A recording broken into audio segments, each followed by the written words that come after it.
Ahí. Espérate, ¿tengo que salir de la camarita o no? Da igual, ¿no? En verdad. Es por no. Ahí, perfecto, ahí voy. Bueno, público multitudinario. ¿Eh?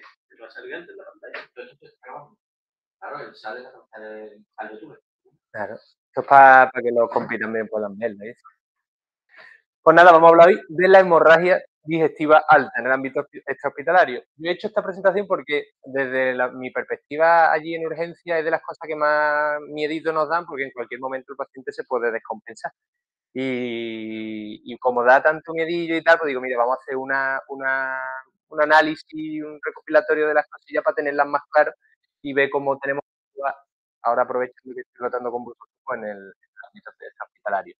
Em, es importante, pues, saber un poquito qué se entiende como hemorragia digestiva alta, que es todo sangrado que se produce desde el ángulo de Treitz, que está en la primera parte del intestino delgado, arriba. O sea, sangrados esofágicos, sangrados gástricos en el estómago, se incluyen dentro de lo que se entiende como hemorragia digestiva alta. Tiene una mortalidad global muy alta, por eso también el miedito que nos da, entre el 7 y 14% de las personas que lo sufren pueden terminar muriendo, incluso con el tratamiento apropiado. O sea, ya no es que no hagamos las cosas bien, es que incluso haciendo las cosas bien, puede ser que acabe el paciente mal. Y que tiene una ventana crítica de tratamiento de unas 6 horitas. O sea, en esas 6 primeras horas es fundamental actuar, hacer las cosas bien para intentar salvar al paciente y que no esté dentro de ese 7-14% de pacientes que no que terminan falleciendo. El ángulo de Treitz, aquí, en la primera porción del intestino, intestino delgado. O sea, todo sangrado que parte de el inicio del duodeno, del esófago y del estómago se considera hemorragia digestiva. Todo lo de abajo será una hemorragia digestiva baja. Para el diagnóstico, al final, en la mayoría de los casos es muy fácil porque el sangrado, los vómitos con sangre y las melenas son cosas llamativas y que la población asustan a la población. Entonces, importante hacer una anamnesis dirigida, preguntar por estos síntomas, por sangrado, vómito sanguinolento, heces negras, alquitranadas, maloliente. También dirigir la entrevista a la toma de fármacos que pueden producir estas cosas, preguntar si toma fármacos anticoagulantes, los antiagregantes, o incluso también por los IBC, perdón, los AINES, que pueden producir estos sangrados y estas úlceras gástricas.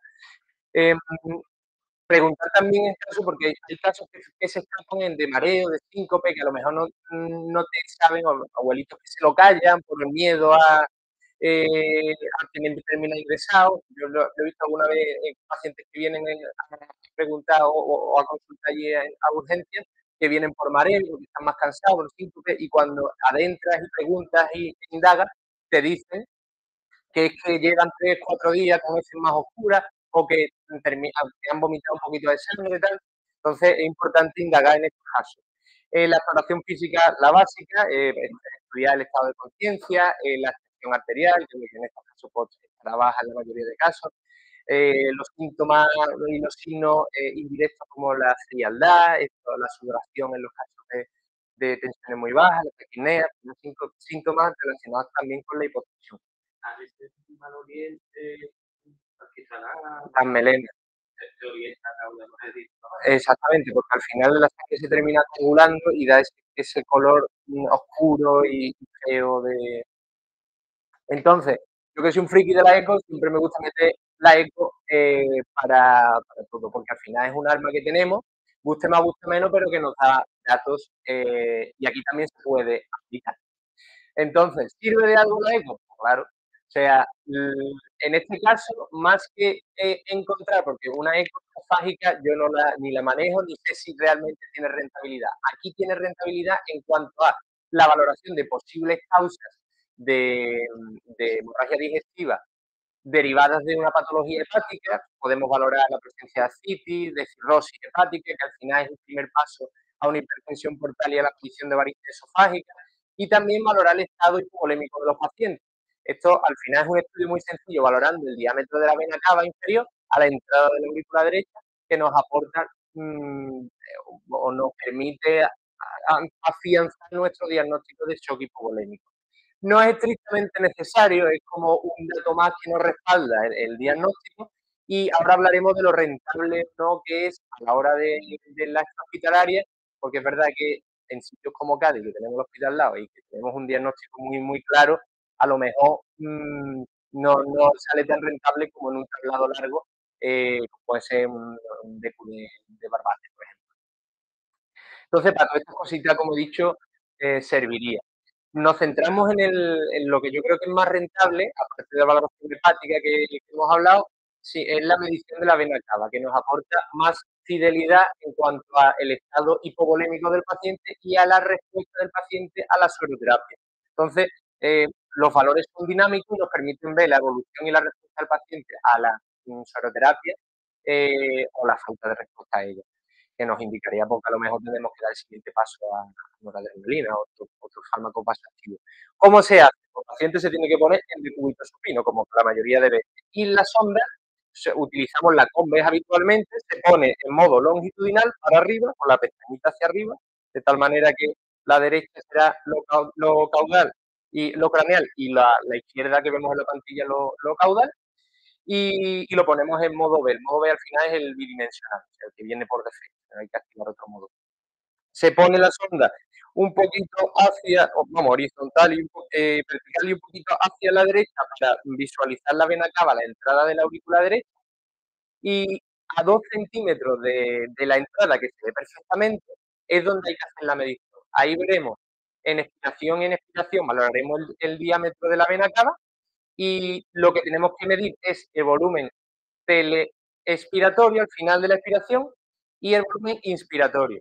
De tal manera que valoramos también no solo el diámetro, sino la colapsabilidad, si las paredes de la vena cava inferior colapsan o no, ¿vale? Así, a grosso modo, lo que tenemos que tener en cuenta.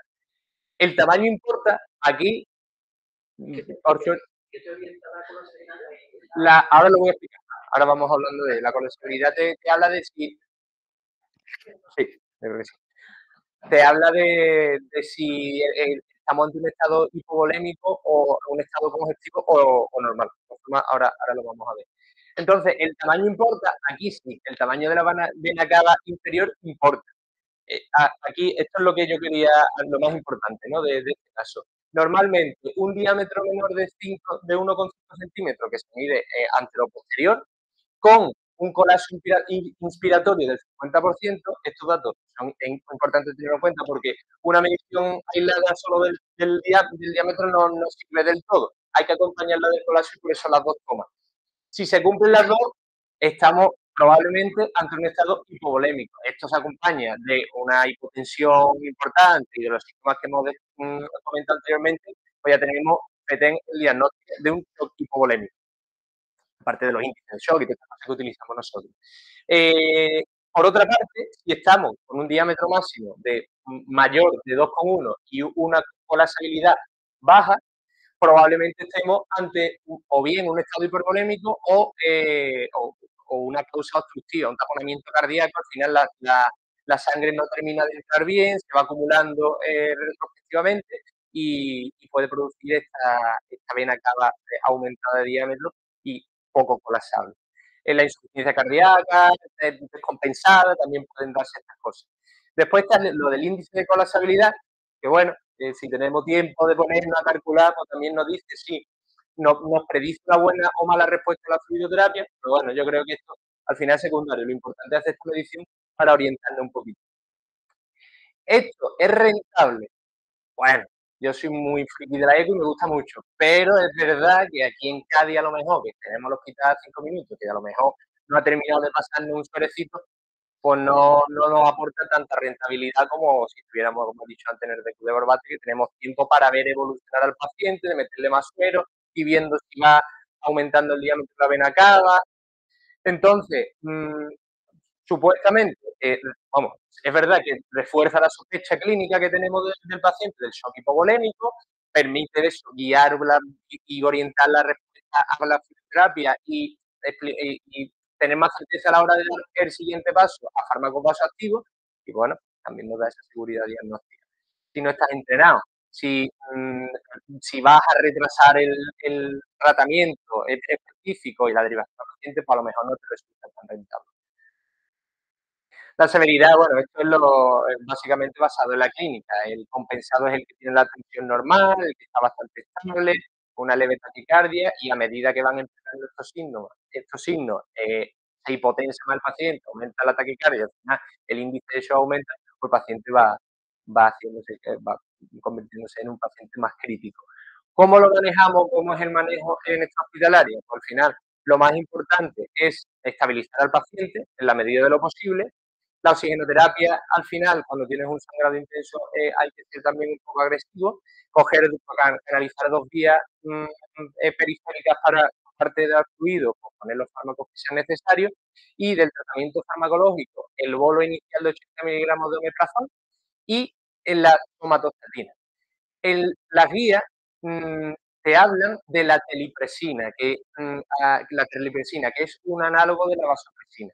Supuestamente, en algunos artículos te dicen que la terlipresina ofrece beneficio a la somatostatina en extrahospitalaria. ¿Por qué? Porque se pone en bolo.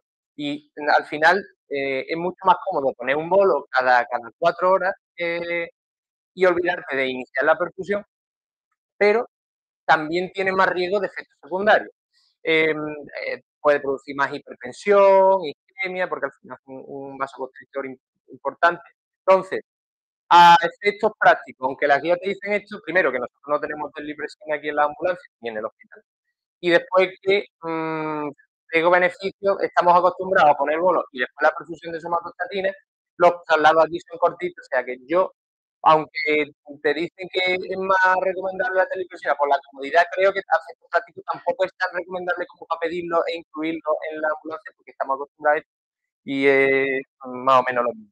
La pega principal que tiene la somatostatina es que después del bolo tiene que poner la perfusión, pero al final, en el hospital que está al lado se la vamos a terminar poniendo, así que tampoco merece para mí la pena. Y una duda que surgió haciendo esto, ¿tranexámico se pone o no se pone?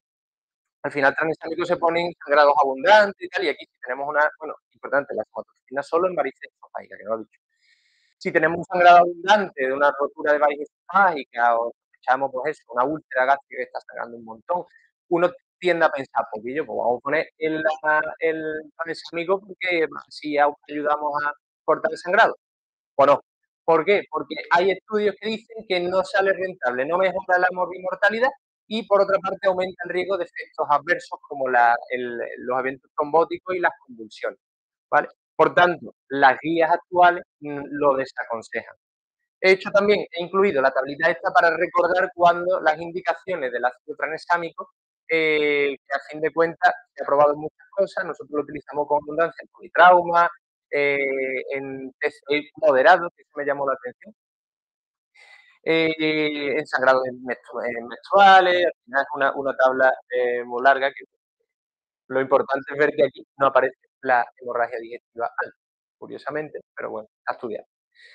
Consideraciones adicionales. Tenemos que evitar el sondaje nasogástrico porque si tenemos algo que está sangrando, podemos empeorarlo. He visto que también hay unas sondas de Sensaken, creo que se llamaban, Sengaken o Sensaken, que se inflan sobre todo para el tema de los sangrados por varices esofágicas y tal. No sé hasta qué punto es recomendable ponerlo. Eh, ya yo creo, y aumenta el riesgo de perforación esofágica porque al final está haciendo presión. Mm, claro. Por eso al final aquí ni en el hospital ni aquí lo solemos poner. Y eso, no tenemos que intentar una hemostasia activa, que hay que priorizar el traslado y los anticoagulados, pues tener cuidado, pero claro, en esta hospitalaria es difícil tener un valor de si uno para una persona que toma Sintron, a lo mejor no podemos hacer una medición. Entonces, bueno, hay que tener cuidado en el anticoagulado, nosotros ya allí le hacemos las pruebas pertinentes. Ante un paciente inestable, como en todos los pacientes inestables, usamos el traslado hospitalario. Hay veces que si el paciente viene muy malito como para UCI, alertamos también y nosotros pues lo recibimos en el hospital con los brazos abiertos ahí en observación. En el hospital lo que hacemos nosotros es seguir, si le habéis puesto vosotros el bolo de omeprazol y de somatostatina, pues seguimos la perfusión tanto de somatostatina como de omeprazol y supuestamente, pues, bueno, cuando se constata una anemia importante vamos transfundiendo, si no reservamos hemoderivados y supuestamente la endoscopia urgente, que muchas veces no es tan urgente dependiendo de cómo esté la cosa. Pero bueno, eso es tema aparte. He puesto aquí. ¿Se activa directamente el protocolo de transfusión masiva? Normalmente no. Tiene que estar un paciente muy malo como para iniciarlo y normalmente los pacientes que vienen así más justitos se le hace la analítica y se constata la anemia o directamente le empezamos a pasar 1 o 2 días, pero la transfusión masiva yo creo que lo he activado una vez. Pero ya te digo, y las endoscopias ya cada vez son más reservistas y no se meten en los pacientes inestables hasta que se estabilice, cosas que muchas veces no te cuadra porque dices, tienes un sangrado y la forma de estabilizarlo es cortando el sangrado con una endoscopia. No, no, primero estabilízalo, pásale sangre y ya después eso. Entonces, bueno, una crítica constructiva. Y bueno, ya después las perfusiones de omeprazol y somatostatina, pues seguir un poquito las dosis que manejan según el murillo y eso para recordarlo. Muchas veces pues, se nos van de la cabeza. Siempre está bien tener el.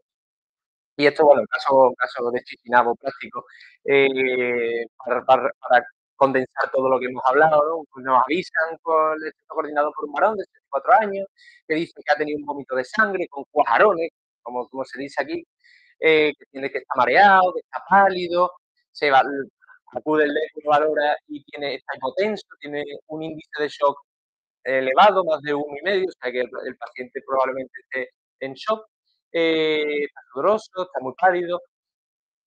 Como estamos en Barbate, tenemos la ecografía y le echamos un vistacillo a la vena cava inferior y vemos que está colapsada, que mide menos de 1,5, que está chiquitita. Entonces, bueno, sospechamos un shock hipovolémico, que como ya sabíamos, el índice de shock estaba elevado, teníamos mucha probabilidad de tenerlo. Le vamos poniendo oxígeno, le canalizamos las dos vías venosas, le metemos una carga de 500 de suero fisiológico, le ponemos un omeprazol.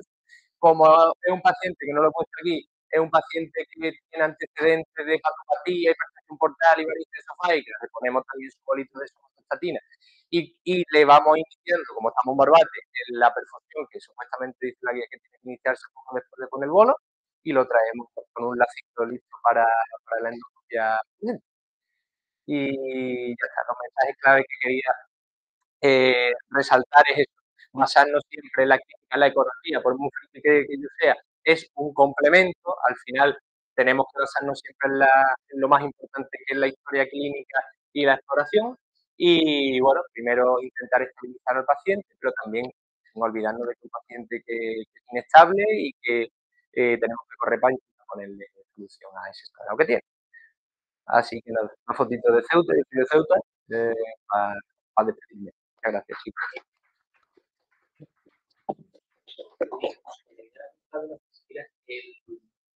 Sí, el índice de compatibilidad